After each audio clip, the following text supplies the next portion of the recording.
fellas. Week 12, man. Week 12, man. Playoffs, baby. We talking about the playoffs? We talking about the playoff push? Man, what a week. We got running backs dropping 50 balls.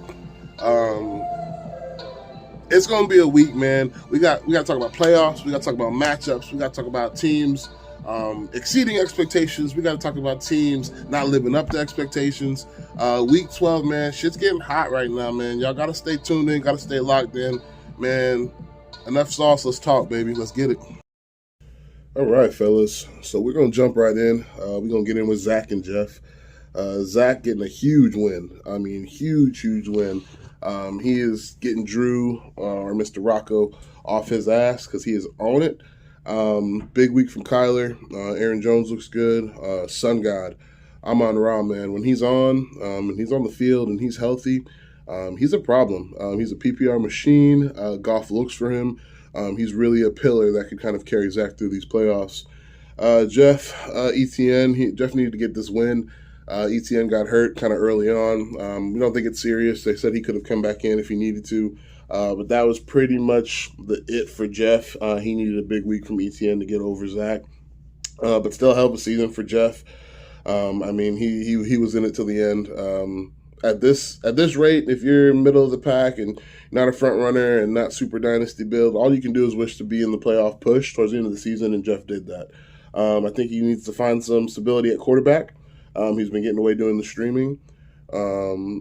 So we'll see how Jeff goes moving forward, but I just want to give him some respect on a season. Much better than I anticipated and some others as well. But kudos to you, Zach, keeping Rocco off your ass, getting a much-needed win, sir.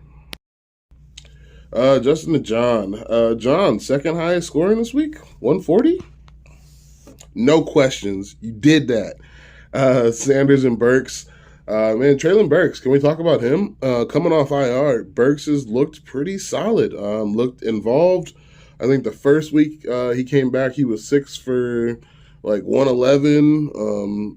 I mean, Burks has been involved. He's looked more comfortable. He's looked up to speed, and he looks like Tannehill is kind of giving him an option. To be honest, Robert Woods looks better. That whole passing offense has seen a little bit of an uptick. Nothing to rear home about, but for all the Burks owners and truthers, you definitely want to see the level of involvement you've seen recently and that production. He's looking like a strong pillar. John, don't trade Burks. Miles Sanders had a huge week. Some people are really kind of low on Sanders. I personally like Miles Sanders. I think he's a good running back in a good offense. Jalen Hurts just kind of provides some instability there as far as those rushing touchdown upsides. But clearly, Sanders is in a position to where if he gets those touchdowns, he could be a league winner for you. Another owner, we were talking about Jeff earlier, kind of exceeding expectations. I got to give John some love, too. He's been battling all year. We give John a hard time in this league, and he puts up with it, tolerates it, and goes out and gets some dubs. So I just got to give John some love. I see you, John. You doing your thing. Justin, man, why is it every week George Pickens got to make a catch that makes me regret trading him to you? Like, it'd be cool if George Pickens, like, did it every other game, but it's like every game George Pickens makes some ridiculous catch that makes me throw up. That being said, Justin still having that elite young core. Justin didn't get a win, which is what he wanted this week, I'm sure. But just again, man, Justin has so much young, exciting talent on his roster. I think I speak for a lot of the competitors in the league. We're excited to see what his shit looks like next year. Justin gets everything clicking. He could be a serious problem.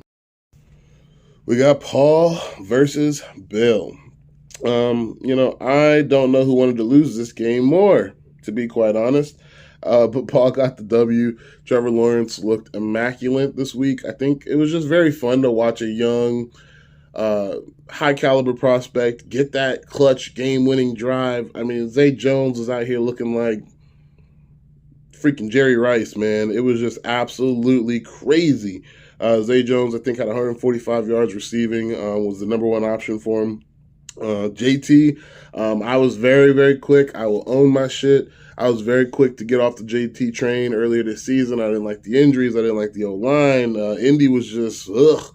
But JT looks to be back, and JT is still the RB1.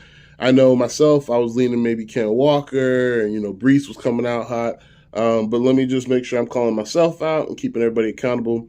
JT is still RB1. Okay? Now, he may not be the one overall dynasty asset. I think that is Mr. JJ. But I got to give some love and respect back to JT, Paul's future. Hits on some of those wideouts, gets another running back in there. He's got the draft capital.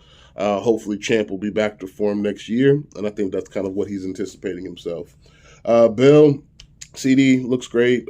Zeke's looking better than expected. I expect Zeke to be somebody he moves in the offseason, maybe pick up another first-round pick or 2 seconds or something like that. But, man, Bill's just got a lot of injuries, to be honest, man. I know we give him some shit, but he's got a lot of injuries that are tough to overcome. I would be more active in that situation to try to circumvent that.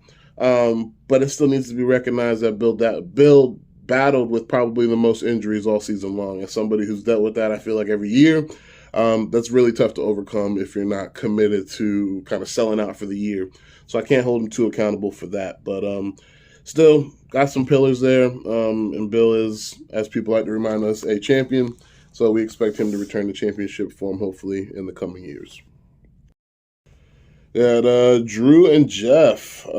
This turned out a little bit closer than I thought. I think it was 133 to like 107 or 103. But Jeff did have Zay Jones, who went absolutely nuclear. No Zay Jones, this is probably a bigger blowout. Man, Chris Godwin looks great, looking like Brady's number one option.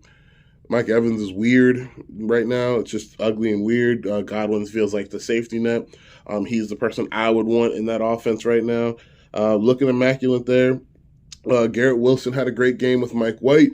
There is going to be some hype over the coming weeks with Mr. Mike White.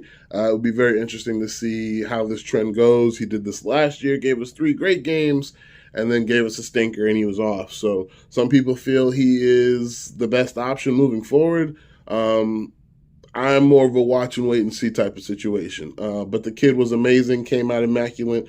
Everybody, pass catchers for that offense have to get upticks. Trend up for all pass catchers on the Jets offense with Mike White back there. The kid was wheeling and dealing. Highest passer rating of the weekend. Just looked comfortable. Looked like he was running the show, which is what you want at quarterback. So definitely some love there. Drew got some questions with the running back room.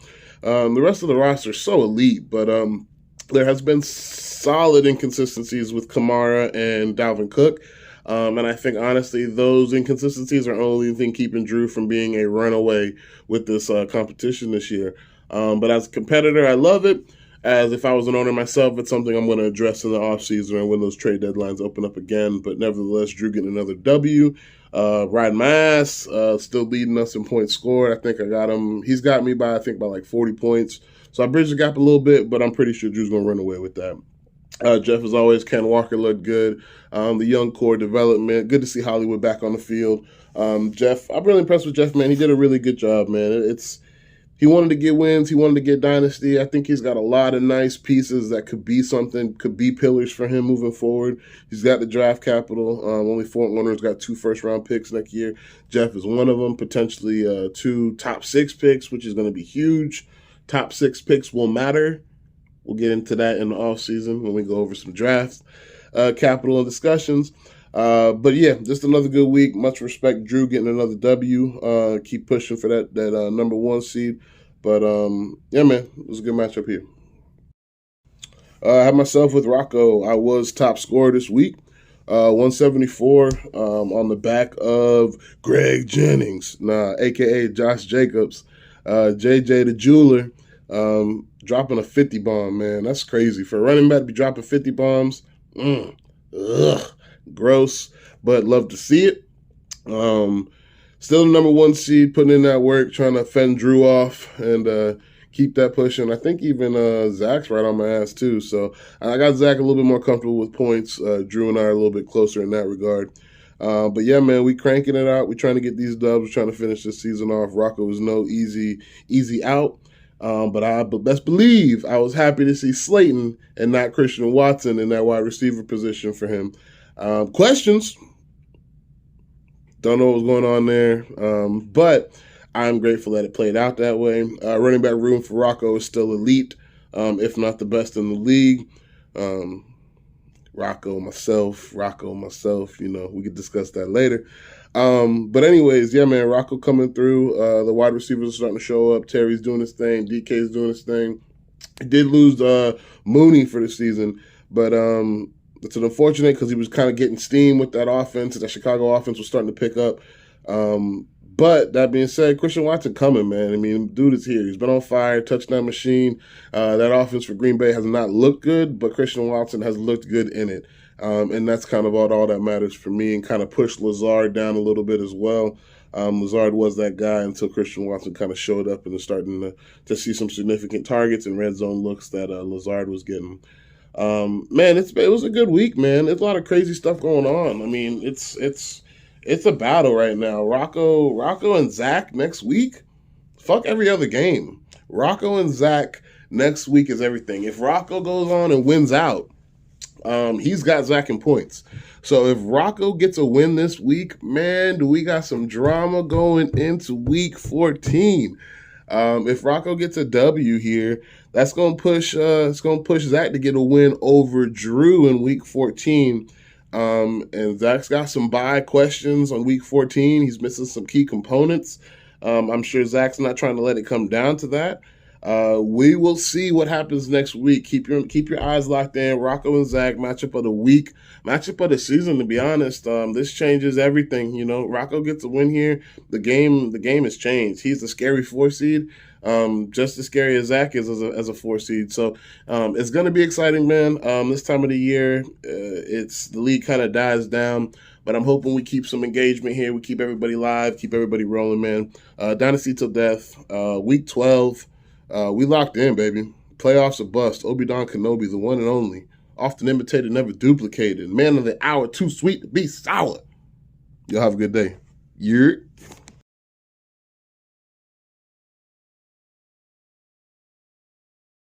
And we're back like we never left. So, Dynasty till death. Let's continue going through the lineups here. We got Javi and Avery.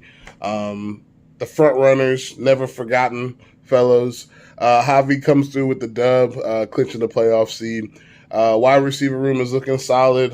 Mari Cooper is continuing to perform. Javi picked him up for Duvernay in a second off of myself.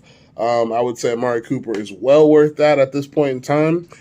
He's been super solid. Home games, away games, you can't buy too much into that narrative. I definitely looked into it for the playoff run. But as of right now, Amari Cooper has been absolutely balling. Unfortunately, Najee and Mixon, a little banged up there. Najee's had a weird season.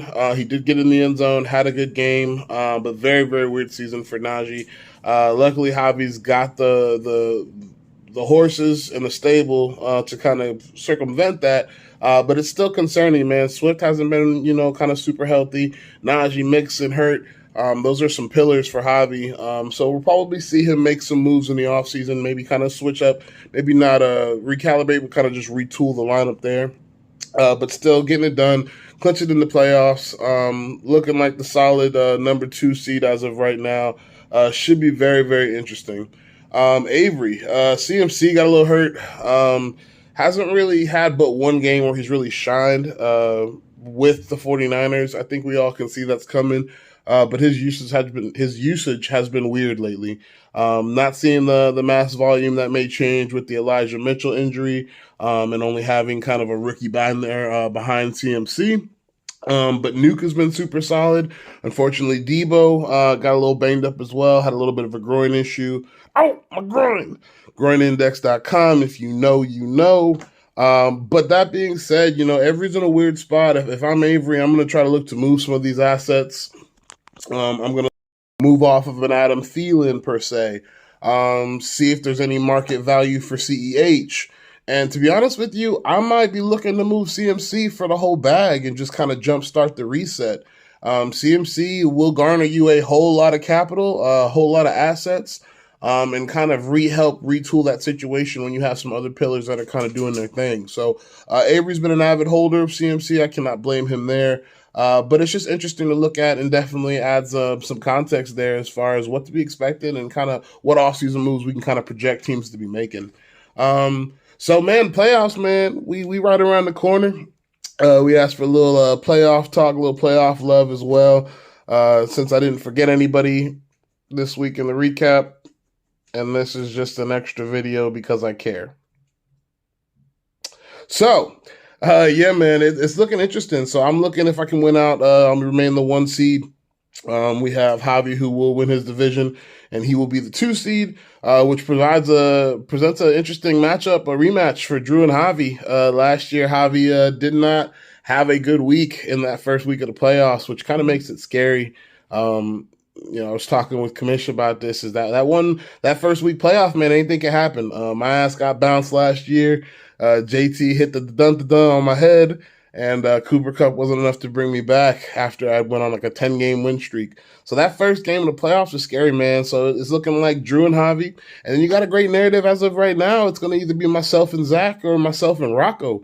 Both gentlemen and both owners I brought into this league and are super strong with their drafting and their scouting and just kind of strong-willed owners. And it's going to be interesting, man. I've tried to compete every year in this.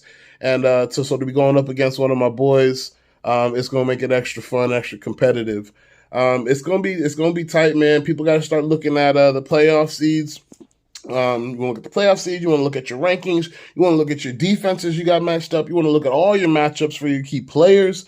All those things kind of come down to it, and things the veteran owners have addressed prior to essentially the trade deadline.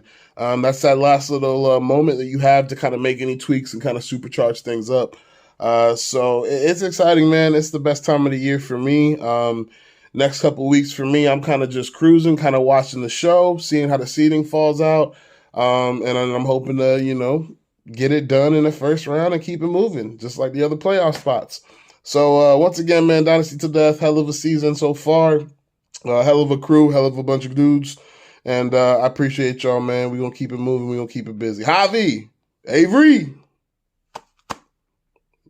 Nobody puts baby in the corner. Nobody gets left behind.